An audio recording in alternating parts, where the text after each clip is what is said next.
ଆଉ ଟିକେଟା ବୁଣି ସାରିଦେଲେ ଆମ ଘରକୁ ପଳେଇ ଗଲେ। କ'ଣ କରୁଛୁ? ନା କରୁଛୁ କ'ଣ ଯେ ନାଇଁ ବାବା। ଆଉ ଧାନଟାକୁ ଏମିତି ବାହାରି ଦେଲୁ କାହିଁ? ହାଏ ସାଙ୍ଗମାନେ, କେମିତି ଅଛ? ଭଲରେ ଥିବ। ଆମମାନେ ବି ବହୁତ ଭଲରେ ଅଛୁ। ଆଶା କରୁଛି ଆଜିର ଭିଡ଼ିଓଟି ବହୁତ ଭଲ ଲାଗିବ। ତ ଡେରି ନ କରି ଷ୍ଟାର୍ଟ କରିବା। ଚାଲ। ଭାରତୀ ବ୍ଲଗ୍ ଚ୍ୟାନେଲରେ ମୁଁ ସ୍ୱାଗତ କରୁଛି। ଆଉ ଆମ ଚ୍ୟାନେଲକୁ ନୂଆ ଦେଖୁଥିଲେ ଲାଇକ୍ ସେୟାର ସବସ୍କ୍ରାଇବ୍ କରିବେ। ଯେତେବେଳେ ବି ମୁଁ ନୂଆ ଭିଡ଼ିଓ ଅପଲୋଡ଼ କରିବି ତ ସର୍ବପ୍ରଥମେ ଆପଣମାନେ ଦେଖିପାରିବେ। ତ ସାଙ୍ଗମାନେ ଆଜି ଆମେ ସାର ବୁଣିବାକୁ ଯାଉଛୁ। ଆଉ ସାରଟା ଆମର ରେଡ଼ି ହେଉଛି। ଏଇଟା ଦେଖ, ଏଇଟା DAP ଆଉ ୟୁରିଆ ମିକ୍ସ କରୁଛୁ। କେମିତି କଳା କଳା ଧଳା ଧଳା ଦିଶୁଛି ନା ବାବୁ? ଲୁଣ ନା ଚିନି ଭଳିଆ ଦିଶୁଛି?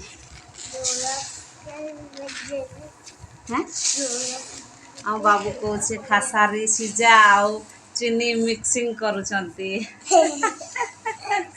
ତ ଏଇଟା ଆମେ ଆଜି ନେବୁ ଆଉ ବିଲରେ ସାର ବୁଣିବୁ। ଆଉ ଲଗାଟା ତ ଯେଉଁ ଲଗେଇଥିଲୁ ବିଲ ସେସବୁ ବିଲରେ ଆମେ ଆଜି ବୁଣିବୁ। ତ ଏବେ ଯାଉଛୁ ବିଲକୁ। ପ୍ରସ୍ତୁତ ହେଇଯାଇଛି ଆମର ମିକ୍ସିଂଟା। ଆଉ ବରାରେ ପୂରେଇକି ଆମେ ଯିବୁ। ତ ସାଙ୍ଗମାନେ ମୁଁ ସାରଟା ବୋହିକି ବିଲକୁ ଯାଉଛି। ଆମ ବାବୁ ଆଗେଇ ଆଗେଇ ଚାଲିଛି। ପଡ଼ିଯିବୁ। ଆରେ ବାବା, ମୁଁ କେମିତି ଉଠିବି? ତ ବାବୁ ଆଡ଼ିରେ ଚାଲିବା ପାଇଁ କେମିତି ଲାଗୁଛି? ପଡ଼ିଯିବୁ। ତ ବାବୁ ଆମ ଆଗେଇ ଆଗେଇ ଚାଲିଛି। ତା ବାପା ତ ଆଗରେ ପହଞ୍ଚିଗଲେଣି। ସେ ଆଗରେ ଚାଲିଥିଲେ। ତ ଆମେ ବି ଏବେ ଯାଉଛୁ ସାରଟା ବୋହିକି ଆଉ ସାର ବୁଣିବୁ।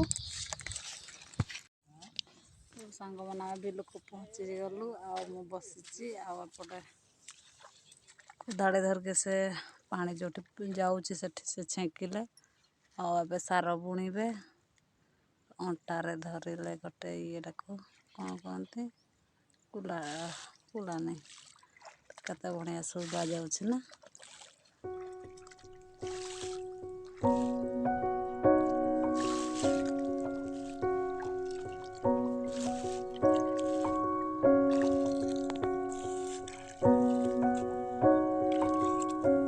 ସାର ବୁଣିଦେଲେ ଧାନ ଗଛଟା ବି ମୋଟା ହୋଇଯାଏ। ଆଉ ଟିକେ ଶୀଘ୍ର ଉଞ୍ଚା ବି ହେଇଯାଏ। ସେଇଠି ଭଗବାନ ପାଣି ନାହିଁ ଏଠି ପାର ବୁଣିଦେଲେ।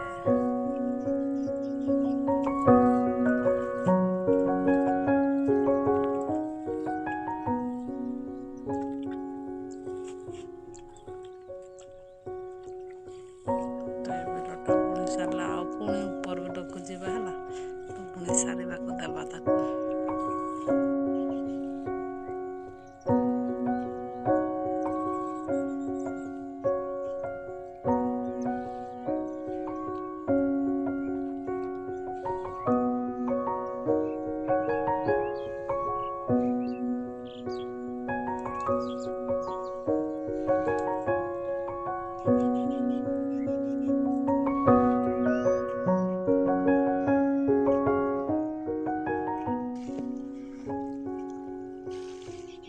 ବିଲଟାକୁ ବୁଣି ସାରିଦେଲେ ପୁଣି ଯିବ ଉପର ବିଲକୁ। ପୁଣି ଏ ବିଲକୁ ଥରେ ସାରଟା ବୁଣିବୁ। ତ ସେ ସାଇଡ଼ରେ ବୁଲୁଛି। କେଉଁଠି କଣା ଥିବ, ପାଣି ଗଡ଼ୁଥିବ ତ ସେଟାକୁ ଛେଙ୍କି ଦେଉଛି। ତାପରେ ସେ ବୁଣିବ।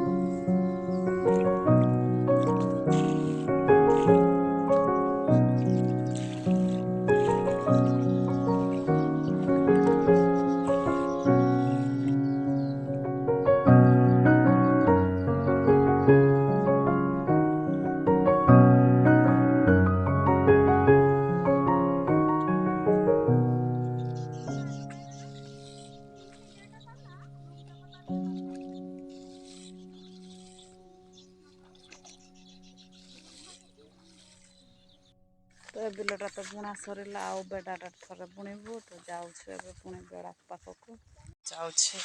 ଆଡ଼େ ସବୁ ଗାଜାଡ଼ ବହୁତ ହେଇଛି ଆମେ ଦେଖି ଯାଉଛୁ ବେଡ଼ା ପାଖକୁ।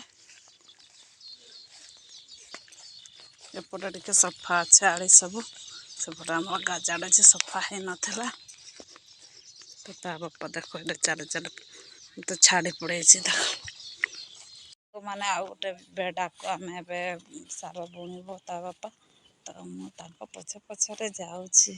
ଏଇଟା ଗୋଟେ ବିଲ ଲଗେଇବାର ବାକି ଅଛି ତ ଏଇଟା ବୁଣି ଦଉଛି ସାର ବଢ଼ିଆ ହେଇଛି ନା ଖାଲି ଘାସ ହିଁ ଦିଶୁଛି।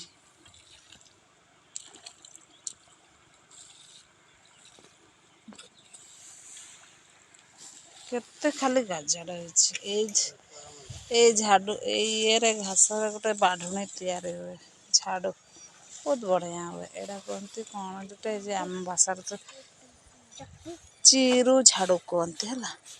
ଏଇଟା ବଢ଼ିଆ ଝାଡ଼ୁଟା ଆଉ ଏଇଟାକୁ ବୁଣି ସାରିଦେଲେ ଆମେ ଘରକୁ ପଳେଇବା। ଆଉ ଟିକେଟା ବୁଣି ସାରିଦେଲେ ଆମେ ଘରକୁ ପଳେଇବା। କ'ଣ କରୁଛୁ? ନାଇଁ କରୁଛୁ କ'ଣ ଯେ ନାଇଁ ବାବା ଆଉ ଧାନଟାକୁ ଏମିତି ବାହାରି ଦେଲୁ କାହିଁ? ଆରେ ସାଙ୍ଗମାନେ ମାଛ ଅଛନ୍ତି କେମିତି ଖେଳୁଛନ୍ତି ପାଣି ସବୁ ହଲଉଛନ୍ତି ନା ଏ ଦେଖ ହଲୁଛି ପାଣି।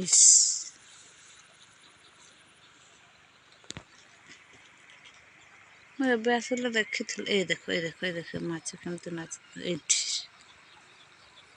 ସେ ଜାଗାର ମାଛ ଅଛନ୍ତି। ତ ଏବେ ସାଙ୍ଗମାନେ ଆମେ ଘରକୁ ଯାଉଛୁ ଆଉ ମୁଁ ବରା ସବୁ ଧୋଇଲା ପରେ ଏବେ ଯାଉଛି। ଏଠି ତ କାଦୁଅ ହେଇଛି ଦେଖ ତ ଏଇଠି କେମିତି ଯିବା ଆଡ଼ିଟି ବହୁତ କାଦୁଅ ହୋଇଛି ଆଉ ଗୋଟେ ଛୋଟିଆ ଆଡ଼ିଟି ନହେଲେ ଅନ୍ୟ ପଟେ ଯଦି ଅନେଇବ ପଡ଼ିଯିବ ସେକା। ଏ ବିଲଟା କାଦୁଅ ହେଇଛି କାଲି ଆମେ ଲଗେଇବୁ ଏଇଟା ହେଲା ତ ଏଇଟା ଖାଲି ବାକି ରହିଥିଲା ଏଇଟା ଶେଷ ତ କାଲି ନା ପରଦିନ ପର୍ଯ୍ୟନ୍ତ ବିଲକୁ ଆସିବା ତାପରେ ତ ଆସିବାନି ପୁଣି ଧାନ କଟା ସମୟରେ ହିଁ ଆସିବା।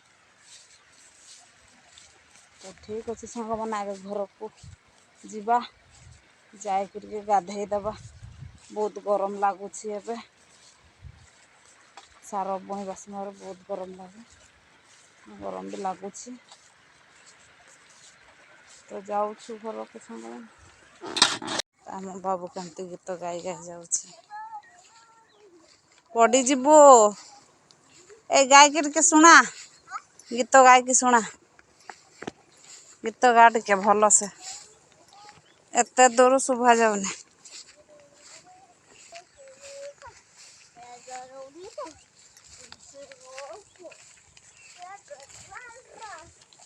ତ ତା ବାପାକୁ ଆମେ ଗୋଟେ ଛାଡ଼ି ଦେଇକି ଆସିଲୁ ତ ଆମେ ଏଠି ତାକୁ ଜଗିଛୁ ତ ଏକା ସହିତ ଯିବୁ।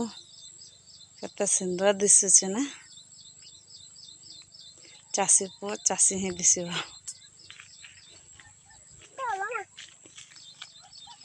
ତ ଆମେ ଘରକୁ ପହଞ୍ଚିଗଲୁ ଏବେ ବହୁତ ଗରମ ଲାଗୁଛି ଘରେ ତ ପବନ ବି ଟୋପେ ପବନ ବାଜୁନି ଏବେ ଟିକେ ଗାଧେଇବାକୁ ଯିବାକୁ ପଡ଼ିବ। ଲାଇଟ୍ ବି ପଳେଇ ଯାଇଛି ଆଉ ଅନ୍ଧାର ଲାଗୁଛି ଘରଟା ଏ ସାଇଡ଼୍ କବାଟଟା ମୁଁ ଖୋଲିଦିଏ ହେଲା ଆସିବ ବଢ଼ିଆ ଟିକେ ଲାଗିଲା ପୁରା ପଟେ ବୁଲିଦେବା କେମିତି ଲାଗୁଛି।